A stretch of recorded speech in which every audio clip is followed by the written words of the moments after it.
Le brunch de Pâques chez maman réunissait les invités habituels, ma sœur, Lorraine, et son fiancé, Marcus, mes parents, tante Rachel, oncle Tom, et ma cousine, Jessica. La salle à manger sentait le jambon glacé au miel et les célèbres pommes de terre au romarin de maman. Tout semblait parfait, comme toujours. Je suis arrivé la dernière, directement d'un vol de nuit depuis San Francisco. Je portais un jean et un simple sweat à capuche noire. Mes cheveux étaient en chignon désordonné. J'avais l'air fatigué, parce que je l'étais. Oh, bien. Maya est enfin là, a annoncé Lorraine alors que j'entrais. Elle portait une robe couleur crème, qui coûtait probablement plus cher que le loyer mensuel de la plupart des gens. Sa bague de fiançailles, un diamant de 2,5 carats que Marcus lui avait offert il y a 3 mois, captait la lumière alors qu'elle faisait un geste théâtral. On parlait justement de ton petit truc de technologie. J'ai posé le vin que j'avais apporté, et je me suis assise au bout de la table.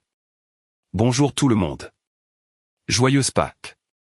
Ta sœur nous parlait justement de sa promotion, a dit maman, le ton éclatant de fierté. Directrice marketing senior chez Morrison & Klein. N'est-ce pas merveilleux? Félicitations, ai-je dit sincèrement. Et Marcus vient de conclure une affaire de 4,7 millions d'euros avec un réseau de soins de santé, a ajouté papa, rayonnant en direction de mon futur beau-frère. Un record de vente régionale. Marcus a souri. Il était beau, d'une manière conventionnelle, grand, athlétique, avec une coupe de cheveux coûteuse. Le genre de type qui porte une veste de sport à un brunch de Pâques. Je fais juste ma part. Le secteur des dispositifs médicaux est en plein essor en ce moment. En parlant de carrière, a dit Lorraine, en se tournant vers moi avec un sourire qui n'atteignait pas ses yeux, tu fais toujours ce truc d'ordinateur? Qu'est-ce que c'est, exactement? Je m'y attendais. C'était la même chose à chaque réunion de famille. De la cybersécurité. Je dirige une entreprise. Lorraine a ri. Ce n'était pas un rire méchant, à proprement parler. C'était pire.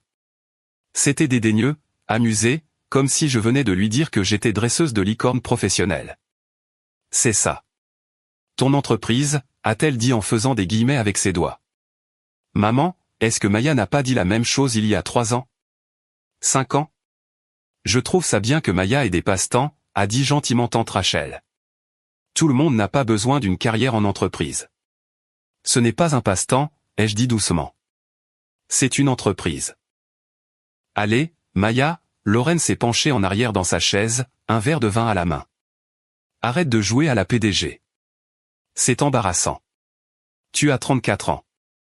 Tu travailles depuis des cafés et ton appartement. Tu n'as pas de bureau. Tu parles à peine de ce que tu fais. Ce n'est pas une vraie entreprise. C'est, au mieux, une activité d'appoint. Le silence s'est fait à table. Pas un silence gêné. Un silence d'approbation. Ta sœur a raison, a dit papa prudemment. On s'inquiète pour toi. Pas d'avantages sociaux, pas de plan de retraite, pas de stabilité. À un moment donné, il faut penser à ton avenir. J'y ai pensé. Vraiment, la voix de maman était douce mais inquiète. Ma chérie, on t'aime, mais ce truc de technologie que tu fais depuis des années. Où est-ce que ça mène? Lorraine a un plan d'épargne retraite, une assurance maladie, un prêt immobilier. Qu'est-ce que tu as, toi? J'aurais pu tout leur dire, à ce moment-là. J'aurais pu sortir mon téléphone et leur montrer l'article de Forbes d'il y a 6 mois, le reportage de TechCrunch de l'année dernière, les documents d'évaluation de l'entreprise qui se trouvaient dans le bureau de mon avocat. Mais je ne l'ai pas fait. Je m'en sors bien, ai-je dit à la place. Bien, ce n'est pas génial, a interrompu oncle Tom. Tu sais, l'entreprise d'un de mes amis recrute. Support informatique, niveau débutant. Je pourrais te décrocher un entretien. Les avantages commencent dès le premier jour. C'est gentil, mais ça va. Lorraine a posé son verre de vin avec un léger tintement. Pourquoi? Écoute, je dis ça parce que je t'aime. Tu dois arrêter de prétendre que tu diriges une grande entreprise de technologie. C'est illusoire. Marcus, lui, travaille dans le vrai monde des affaires. Il rencontre de vrais PDG, des gens avec des bureaux, des employés, des investisseurs. Ce que tu fais, toi, c'est embarrassant pour toi et, honnêtement, pour nous. Marcus s'est agité, mal à l'aise, mais n'a rien dit. Je pense qu'on devrait changer de sujet, ai-je dit. Non, surtout pas. Lorraine était lancée, maintenant, encouragée par le vin et son public captif. Chaque année, c'est la même chose. Je travaille sur mon entreprise. Je construis quelque chose. Tu construis quoi, Maya? Tu vis dans un 2 pièces à Austin, tu conduis une Honda Civic de 10 ans, tu t'habilles comme une étudiante. Où est cette grande réussite dont tu parles sans cesse? Je n'ai jamais dit que j'avais réussi. Exactement, parce que tu ne le es pas. Et ce n'est pas grave. La plupart des startups échouent. Mais il faut savoir quand abandonner. Trouve un vrai travail. Rejoins le monde des adultes. Arrête de jouer à l'entrepreneuse. Tout le monde a hoché la tête. Même Jessica, qui restait habituellement en dehors des drames familiaux, me regardait avec pitié. Marcus, soutiens-moi un peu, a dit Lorraine, en lui serrant la main. Tu travailles tout le temps avec des fournisseurs de technologie. Dis à Maya à quoi ressemblent les vraies entreprises. Marcus s'est éclairci la gorge. C'est-à-dire que, oui, les vraies entreprises ont une infrastructure, un siège social, des équipes juridiques, des services informatiques. Si Maya fait ça depuis 5 ans, et qu'on n'a jamais vu la moindre preuve de croissance. Il a laissé sa phrase en suspens, avec un haussement d'épaule. Tu vois? Lorraine avait l'air triomphante. Même Marcus est d'accord. Il est temps de grandir, petite sœur. Je me suis levé lentement. Tous les yeux se sont tournés vers moi. Je dois aller aux toilettes, ai-je dit. J'ai marché dans le couloir, j'ai verrouillé la porte de la salle de bain, et je me suis regardé dans le miroir. Mon reflet ressemblait exactement à ce qu'il pensait que j'étais, fatigué, ordinaire, sans succès. Mon téléphone a vibré. Un texto de Jennifer, ma directrice des opérations. Jennifer, réunion du conseil toujours prévue pour jeudi. Salesforce veut avancer la présentation du 2e trimestre. Moi, confirmé. Je serai de retour mardi soir. Jennifer, comment ça se passe, la famille? Moi, comme d'habitude. Jennifer, tu pourrais juste leur dire. Moi, où serait le plaisir, sinon? Je me suis passé de l'eau sur le visage, j'ai pris une profonde inspiration, et je suis retourné dans la salle à manger. Le reste du brunch s'est bien passé. Ils sont passés à d'autres sujets. Les préparatifs du mariage de Marcus et Lorraine, la partie de golf de papa, le club de lecture de maman. J'ai mangé mon jambon, j'ai souri quand il le fallait, et je suis parti dès que c'était poli de le faire. Alors que je me dirigeais vers ma voiture, Lorraine m'a rattrapé dans l'allée. Et, a-t-elle dit, la voix plus douce maintenant. Je n'essayais pas d'être méchante, tout à l'heure. Je sais. Je m'inquiète juste pour toi. On s'inquiète tous. Tu es intelligente, Maya. Tu pourrais faire tellement plus que. Quoi que ce soit que tu fasses maintenant. J'ai déverrouillé ma voiture. J'apprécie votre inquiétude. Marcus a des relations. Si tu veux, je peux lui demander de te présenter à des gens, de te décrocher des entretiens. Des vrais, dans de vraies entreprises. C'est gentil de ta part, mais ça va. Elle a soupiré. Tu es têtu. Tu l'as toujours été. Pense-y, d'accord? Arrête de jouer à la PDG, et commence à te construire une vraie vie. Je suis monté dans ma voiture, et je suis parti. Le fait est qu'il n'avait pas entièrement tort de s'inquiéter. Il y a 7 ans, j'étais exactement ce qu'il pensait que j'étais, une entrepreneuse en difficulté, avec plus d'ambition que de bon sens, qui brûlait ses économies, et travaillait 90 heures par semaine dans des cafés et son appartement. J'avais lancé Sentinel System en 2018 avec 47 000 €, toutes mes économies, mon plan d'épargne retraite liquidé, et un prêt d'un ami qui a cru en moi quand personne d'autre ne le faisait. La mission de l'entreprise était simple, fournir des solutions de cybersécurité de niveau professionnel aux entreprises de taille moyenne, qui ne pouvaient pas se permettre les grands noms comme CrowdStrike ou Palo Alto Networks. Les 2 premières années ont été brutales. Je vivais de nouilles instantanées et de café. J'ai appris à coder à 3 heures du matin. Je faisais des appels à froid jusqu'à en perdre la voix. J'ai présenté mon projet à 147 investisseurs, et tous m'ont rejeté. Puis, en 2020, tout a changé. Une entreprise de santé de taille moyenne à Dallas a été victime d'une attaque par rançongiciel. Leur système de sécurité existant, coûteux et recommandé par tous les consultants, avait complètement échoué. Ils étaient désespérés. Ils m'ont engagé en dernier recours, probablement parce que j'étais bon marché. J'ai reconstruit toute leur infrastructure de sécurité en 6 semaines. Non seulement j'ai récupéré leurs données cryptées, mais j'ai aussi identifié la vulnérabilité qui avait permis aux attaquants d'entrer, une faille dans leur logiciel qui affectait des milliers d'autres entreprises. Je l'ai signalé, le fournisseur l'a corrigé, et soudain, je n'étais plus une simple fondatrice de start-up ratée. J'étais la femme qui avait trouvé une faille de sécurité critique, qui aurait pu compromettre la moitié du secteur de la santé. Les clients ont afflué. En 2021, Sentinel Systems comptait 43 employés et un chiffre d'affaires de 12 millions d'euros. En 2022, nous étions passés à 180 employés et 47 millions d'euros. En 2023, nous avons atteint 340 employés et 94 millions d'euros. Cette année, en 2025, nous étions en bonne voie pour atteindre 180 millions d'euros de chiffre d'affaires, avec 520 employés répartis dans nos bureaux d'Austin, San Francisco et Denver.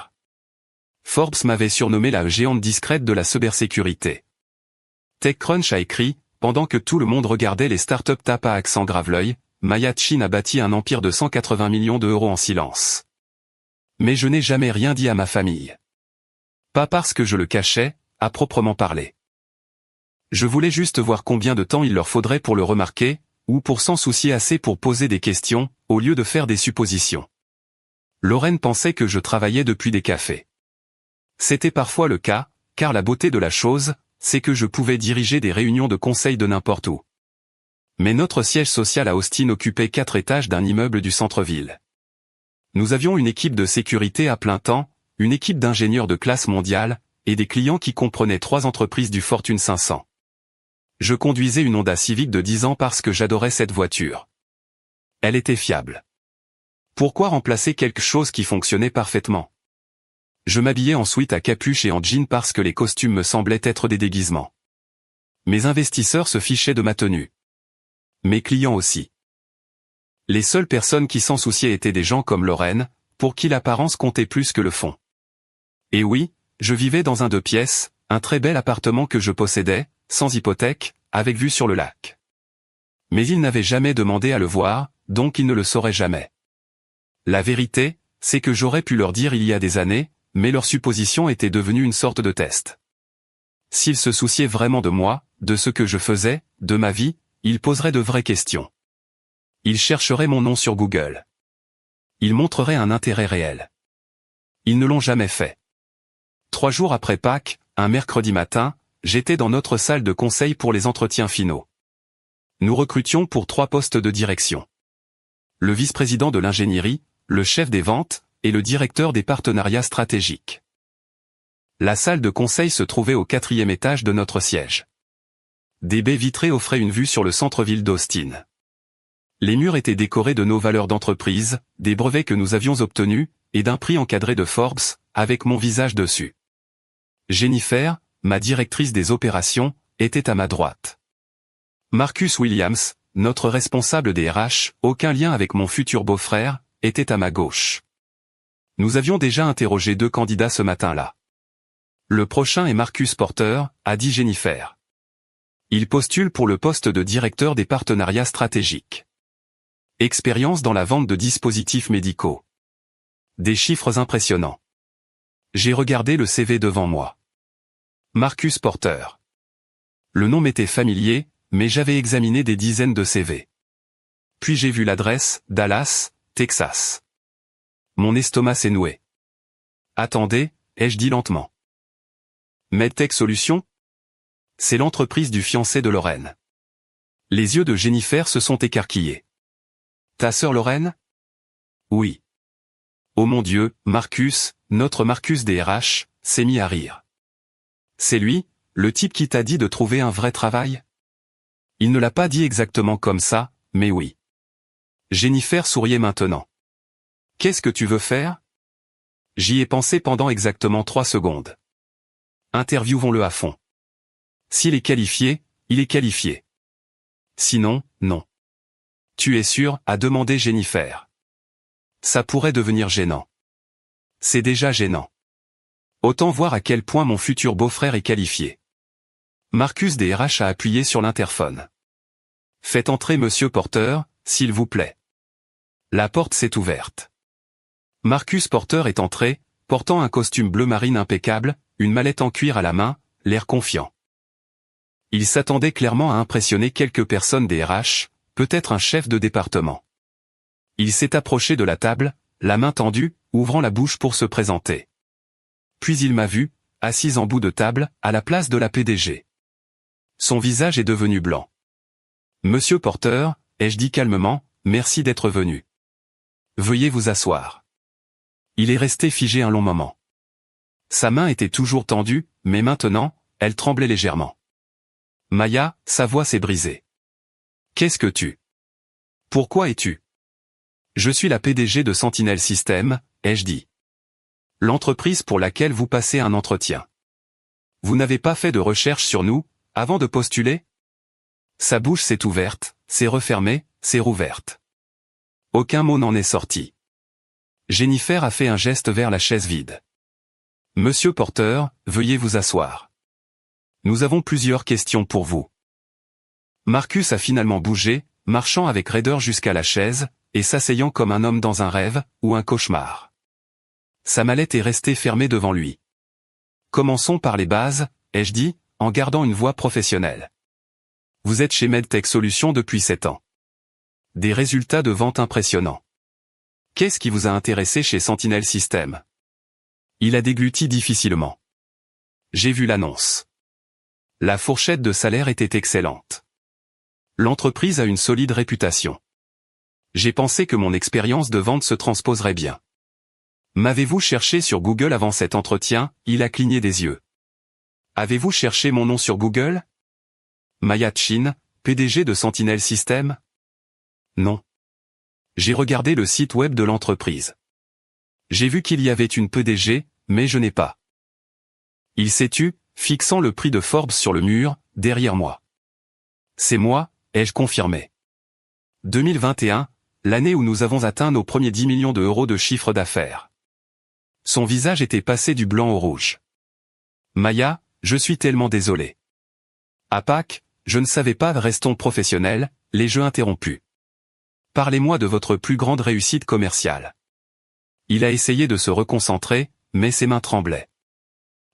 Le trimestre dernier, j'ai conclu une affaire de 4,7 millions d'euros. Un record. Impressionnant, a dit Jennifer. Quelle était votre commission? 7%, environ 329 000 euros. Et quelle est votre rémunération totale, ai-je demandé. Salaire de base de 145 000 euros, plus les commissions. L'année dernière, j'ai gagné environ 640 000 euros au total. Marcus DRH s'est penché en avant. Pourquoi partir? Ce sont d'excellents chiffres. Marcus Porter s'est agité sur sa chaise. Je veux évoluer. Je veux faire partie de quelque chose de dynamique, qui se développe rapidement. Une entreprise comme celle-ci. Une entreprise comme celle-ci, ai-je répété. Pouvez-vous me dire ce que vous savez de Sentinel Systems? Vous fournissez des solutions de cybersécurité. Vous avez connu une croissance rapide. Vous avez des bureaux à Austin, San Francisco et Denver. 520 employés, ai-je corrigé. Le chiffre d'affaires? Je ne suis pas sûr. Le site web ne l'indique pas. 180 millions cette année, a dit Jennifer. En route pour 240 millions l'année prochaine. Le visage de Marcus Porter est redevenu blême. Laissez-moi vous poser une question, ai-je dit, en me penchant en arrière. Il y a 3 jours, vous étiez d'accord avec ma sœur quand elle a dit que je jouais à l'entrepreneuse. Vous avez dit que les vraies entreprises avaient une infrastructure. Vous avez laissé entendre que ce que je faisais n'était pas une vraie entreprise. Vous vous en souvenez? Il avait l'air de vouloir disparaître. Maya, je suis incroyablement désolé. Je ne voulais pas, vous vous en souvenez? Oui. Qu'est-ce qui a changé entre dimanche et mercredi? Rien n'a changé. Je ne savais juste pas exactement, je me suis levé, marchant vers la fenêtre. Vous ne saviez pas. Vous n'avez jamais demandé. À Pâques, vous m'avez vu en sweat à capuche et en jean, et vous avez fait une supposition. Vous avez décidé que j'étais un échec, sans rien savoir de ce que je faisais vraiment. Vous avez raison. Je suis désolé. Je me suis retourné. Vous savez ce qui est intéressant? Vous avez postulé pour un poste de directeur. Pensiez-vous être qualifié? Oui. Mes résultats parlent d'eux-mêmes. En effet. Mais ce poste exige de vendre autre chose, des solutions de cybersécurité. Avez-vous déjà vendu des logiciels? Non, mais je suis confiant de pouvoir apprendre. Avez-vous déjà travaillé dans la tech? Non. Comprenez-vous le paysage de la cybersécurité? Son silence était la réponse. Jennifer a regardé ses notes. Monsieur Porter, vous avez une expérience impressionnante, mais ce rôle nécessite une expérience spécifique que vous n'avez pas. Nous cherchons quelqu'un qui peut parler couramment aux directeurs informatiques de solutions techniques complexes. Je peux apprendre, a-t-il dit désespérément. J'apprends vite. Peut-être, ai-je dit, mais nous avons besoin de quelqu'un qui peut produire des résultats en 90 jours. C'est un poste de direction. Nous ne pouvons pas nous permettre une courbe d'apprentissage de 6 mois. Le silence s'est fait. Cela dit, ai-je continué, nous avons un poste vacant de responsable associé des partenariats stratégiques. C'est un rôle de niveau intermédiaire, 95 000 € de salaire de base plus commission. Cela vous donnerait l'occasion d'apprendre le secteur. Vous relèveriez du directeur des partenariats stratégiques. Marcus Porter m'a regardé, stupéfait. Vous me proposez un travail? Un travail différent, pour environ un tiers de votre rémunération actuelle. C'est à prendre ou à laisser. Il avait l'air complètement perdu. Puis-je y réfléchir? Vous avez jusqu'à vendredi, 17 h. Si vous acceptez, vous commencerez le premier lundi du mois prochain. Jennifer vous enverra la lettre d'offre. Je me suis rassise. Une dernière chose. Si vous prenez ce poste, vous serez un employé de Sentinel System. Pas mon futur beau-frère. Pas le fiancé de Lorraine. Un employé. Vous suivez les mêmes règles que tout le monde. Vous performez, ou vous partez. Compris? Compris. Et Marcus, quand vous parlerez de cet entretien à Lorraine, et je sais que vous le ferez, vous pourrez aussi lui dire que le petit truc de technologie embarrassant de sa sœur génère plus de revenus en un trimestre qu'elle n'en gagnera dans toute sa carrière. Que son entreprise de pacotille compte 520 employés qui dépendent de moi. Que la PDG à qui elle a dit d'arrêter de jouer a été nommée l'une des entrepreneuses les plus prometteuses de moins de 30 ans par Forbes. Son visage était maintenant rouge vif. Ou, ai-je dit plus doucement, vous pouvez simplement lui dire que vous avez passé un entretien dans une entreprise de cybersécurité, et qu'ils vous ont offert un poste différent.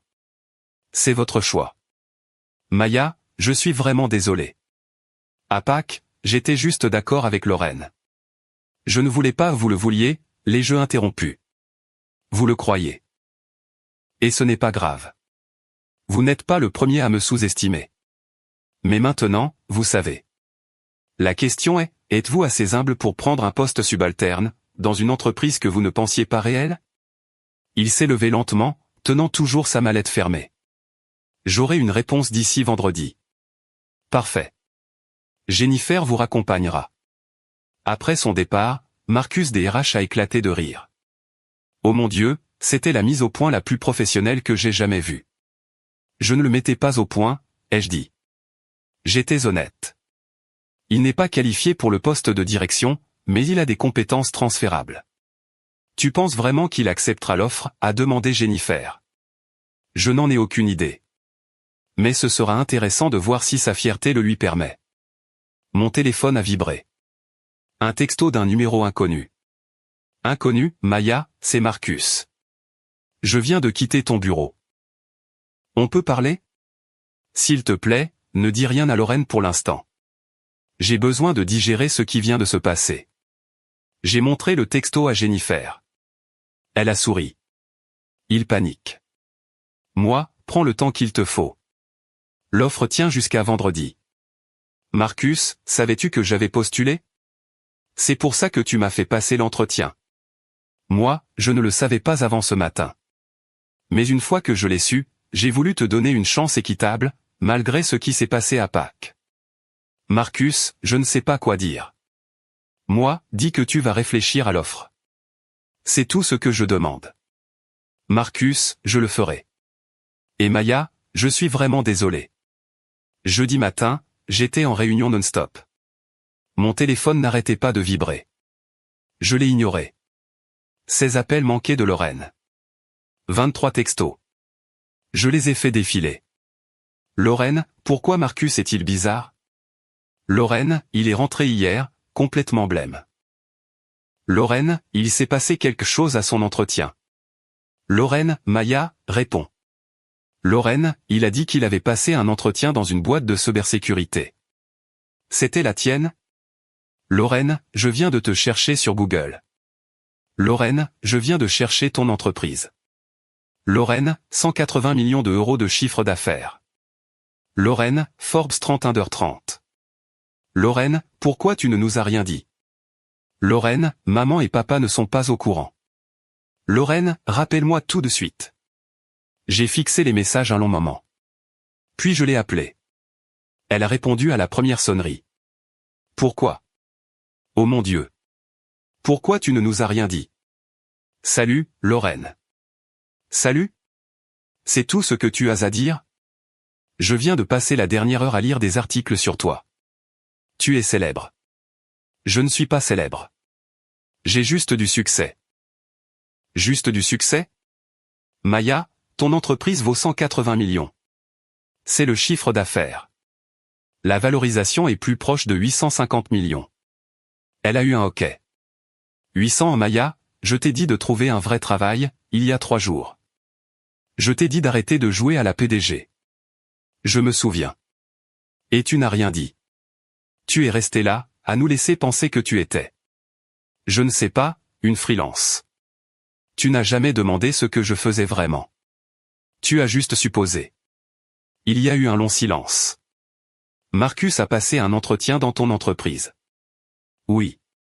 Tu l'as interviewé? Tu es sa potentielle patronne? Oui. Oh mon Dieu, elle avait l'air vraiment angoissée. Maya, il est rentré et s'est enfermé pendant 3 heures. Il ne me parle pas. Que s'est-il passé? Je ne peux pas discuter de ça, Lorraine. Tu lui as offert un travail. Je lui ai offert un poste, oui. Différent de celui pour lequel il a postulé. Il a jusqu'à demain pour se décider. Quel poste? Responsable associé des partenariats stratégiques. Un autre silence. Ce n'est pas un poste de directeur. Non. Marcus a postulé pour un poste de direction pour lequel il n'était pas qualifié. Je lui ai donc offert un rôle de niveau intermédiaire. Pour quel salaire? Je ne peux pas en discuter avec toi. Maya, il gagne plus de 600 000 euros par an. Si tu lui as fait une offre au rabais, je jure. Je lui ai fait une offre équitable, basée sur ses qualifications. S'il ne l'aime pas, il n'est pas obligé de l'accepter. C'est une vengeance, n'est-ce pas? Pour ce qu'on a dit à Pâques. Lorraine, j'ai interviewé 15 personnes cette semaine. J'ai offert à Marcus un poste parce qu'il a du potentiel, malgré son manque d'expérience. J'aurais pu simplement rejeter sa candidature. Aurait-ce été mieux? Elle est restée silencieuse un moment. J'ai appelé maman. Elle panique. Elle veut que tu viennes dîner. Je m'envole pour San Francisco demain. Maya, s'il te plaît. Il faut qu'on en parle. En famille. Il n'y a rien à dire. Vous avez fait des suppositions. Vous aviez tort. C'est tout. Ce n'est pas tout, elle semblait au bord des larmes. Je me sens comme une idiote. Je t'ai dit d'arrêter de jouer à l'entrepreneuse. J'ai dit que ton entreprise était embarrassante. Ils l'ont fait. Et tu savais, tout ce temps. Tu savais que tu réussissais, et tu nous as laissé penser que tu échouais. Je ne vous ai rien laissé penser. Vous avez choisi de le penser, sans jamais poser une seule vraie question sur mon travail. Ce n'est pas juste. Vraiment? Quand as-tu posé des questions sur mon entreprise pour la dernière fois, Lorraine? Pas pour te moquer, mais pour vraiment comprendre. Silence. Tu n'as jamais demandé, ai-je continué. Aucun de vous. Depuis 7 ans, je bâtis quelque chose d'incroyable. J'ai créé 520 emplois. J'ai protégé des hôpitaux, des banques, des écoles. J'ai bâti quelque chose qui compte. Et pas une seule fois, vous ne vous êtes soucié assez pour poser de vraies questions. On s'en souciait, a-t-elle dit faiblement. Vous vous souciez des apparences. Vous ne vous souciez pas de ce que je faisais vraiment. Maya, je suis désolé. On est tous désolés. S'il te plaît, viens dîner. J'ai du travail, Lorraine. C'est ce qui arrive quand on dirige une vraie entreprise. J'ai raccroché. Vendredi après-midi, à 16h47, Marcus Porter a envoyé sa réponse. Marcus, j'accepte l'offre. Je commence le 6 mai. Merci pour l'opportunité. Moi, bienvenue chez Sentinel Systems. Les RH vous contacteront. Marcus, puis-je vous demander quelque chose? Moi, allez-y. Marcus, pourquoi me donner une chance? Après Pâques, vous auriez pu simplement rejeter ma candidature. Je l'aurais mérité. Moi, parce que vous êtes bon dans ce que vous faites. Et avoir tort sur quelqu'un ne veut pas dire qu'on ne peut pas s'améliorer. Tout le monde mérite une seconde chance, s'il est prêt à travailler pour l'obtenir. Marcus, je ne vous décevrai pas, moi, je sais. À bientôt. 10 minutes plus tard, Lorraine a de nouveau appelé. J'ai laissé le répondeur. Lorraine, Marcus m'a dit qu'il avait accepté le poste. Je ne sais pas quoi dire. Merci de lui avoir donné une chance, même si on ne le méritait pas. Maman veut organiser un dîner pour te fêter. Papa veut te parler d'investissement. Tout le monde parle de toi. Toute la famille appelle, demande pourquoi on ne savait pas. Je leur ai dit. Je leur ai dit qu'on n'avait jamais pris la peine de demander. Maya, je suis vraiment, vraiment désolé. S'il te plaît, rappelle-moi. J'ai supprimé le message. 2 semaines plus tard, j'étais à San Francisco, donnant le discours d'ouverture de la Tech Week 2025. La salle de conférence contenait 3000 personnes. Chaque siège était occupé. Il y a 7 ans, ai-je dit au public, je travaillais depuis un café, avec 47 000 € et un rêve. Aujourd'hui, Sentinel Systems protège plus de 400 entreprises clientes, et génère 180 millions d'euros de chiffre d'affaires annuel. Les gens me demandent, quel est le secret? J'ai cliqué sur la diapositive suivante. Le secret est simple, j'ai arrêté d'écouter les gens qui me sous-estimaient. J'ai arrêté d'attendre la permission de réussir. J'ai arrêté de me faire petite pour que les autres se sentent à l'aise. Le public a applaudi. Il y aura toujours des gens qui douteront de vous. Vous pouvez dépenser votre énergie à essayer de leur prouver qu'ils ont tort, ou vous pouvez la dépenser à construire quelque chose de si indéniable que leurs opinions deviennent sans importance. D'autres applaudissements. J'ai choisi la deuxième option, et vous le pouvez aussi. Après le discours, j'ai donné une interview à Forbes. Le journaliste m'a posé des questions sur ma famille. Ils me soutiennent, ai-je dit diplomatiquement. Ils l'ont toujours fait. C'était un mensonge, mais le genre de mensonge qui empêchait les dîners de famille de devenir des catastrophes. Marcus Porter a commencé chez Sentinel Systems le 6 mai. Il était silencieux, professionnel, et travaillait plus dur que n'importe qui. Il n'a jamais mentionné Pâques. Moi non plus. Lorraine envoyait des textos hebdomadaires. Je répondais à environ la moitié d'entre eux. Maman laissait des messages vocaux pour prendre des nouvelles et célébrer mon succès. J'en ai ignoré la plupart. Papa m'a envoyé un email sur des opportunités d'investissement. Je l'ai transféré à mon conseiller financier, sans répondre. La vérité, c'est que je n'avais plus besoin de leur validation. Mais il y avait une personne qui méritait de connaître toute l'histoire. 3 mois après Pâques, je suis allé à Portland pour voir Rebecca Chin. Rebecca avait été ma colocataire, ma première employée, et la personne qui m'avait prêté 15 000 €. Alors, a-t-elle dit, j'ai entendu que ta sœur a découvert. Oui, de la manière la plus gênante possible. Bien, Rebecca a souri. Elle le méritait. Son fiancé travaille pour moi, maintenant. Rebecca s'est étouffée avec son café. Quoi? Je lui ai raconté toute l'histoire. À la fin, elle riait aux larmes. Oh mon Dieu, c'est la vengeance la plus parfaite que j'ai jamais entendue. Ce n'est pas une vengeance. Maya, tu as fait en sorte que ton futur beau-frère accepte une baisse de salaire de 70% pour travailler comme ton employé subalterne. C'est une vengeance. Justifiée, méritée, mais une vengeance quand même. Il n'était pas obligé d'accepter. Mais il l'a fait, parce qu'il sait qu'il a merdé. Elle a secoué la tête. Tu es plus généreuse que je ne l'aurais été. Nous avons parlé pendant 3 heures. Tu sais ce que j'aime, a dit Rebecca en partant. Tu n'as pas changé. Tu es toujours la même Maya. Tu es juste devenue riche en le faisant. Je ne suis pas riche. L'entreprise a de la valeur. C'est la même chose. Pas vraiment. La plupart de ma fortune est en actions. Combien d'actions? Je possède 73% de l'entreprise. À notre dernière évaluation, c'est environ 620 millions d'euros. Rebecca m'a regardé, stupéfaite. 620 millions. Sur le papier. Je ne peux pas vraiment le dépenser. Ça compte quand même, elle m'a serré dans ses bras. Je suis fier de toi. Et pour ce que ça vaut, je savais que tu y arriverais. C'est pour ça que je t'ai donné 2% des parts, quand tu m'as prêté cet argent. Ses yeux se sont écarquillés. 2% de... Attends, l'entreprise vaut 850 millions? Depuis le mois dernier, oui. Elle a fait le calcul. Ça fait 17 millions. 17 millions sur le papier. Si on vend un jour, tu auras l'argent. Rebecca s'est assise sur un banc. Je t'ai prêté 15 000 euros parce que tu étais mon ami et que je croyais en toi. Je ne m'attendais pas, je sais. Mais tu as pris un risque pour moi, quand personne d'autre ne le voulait. Ça valait quelque chose.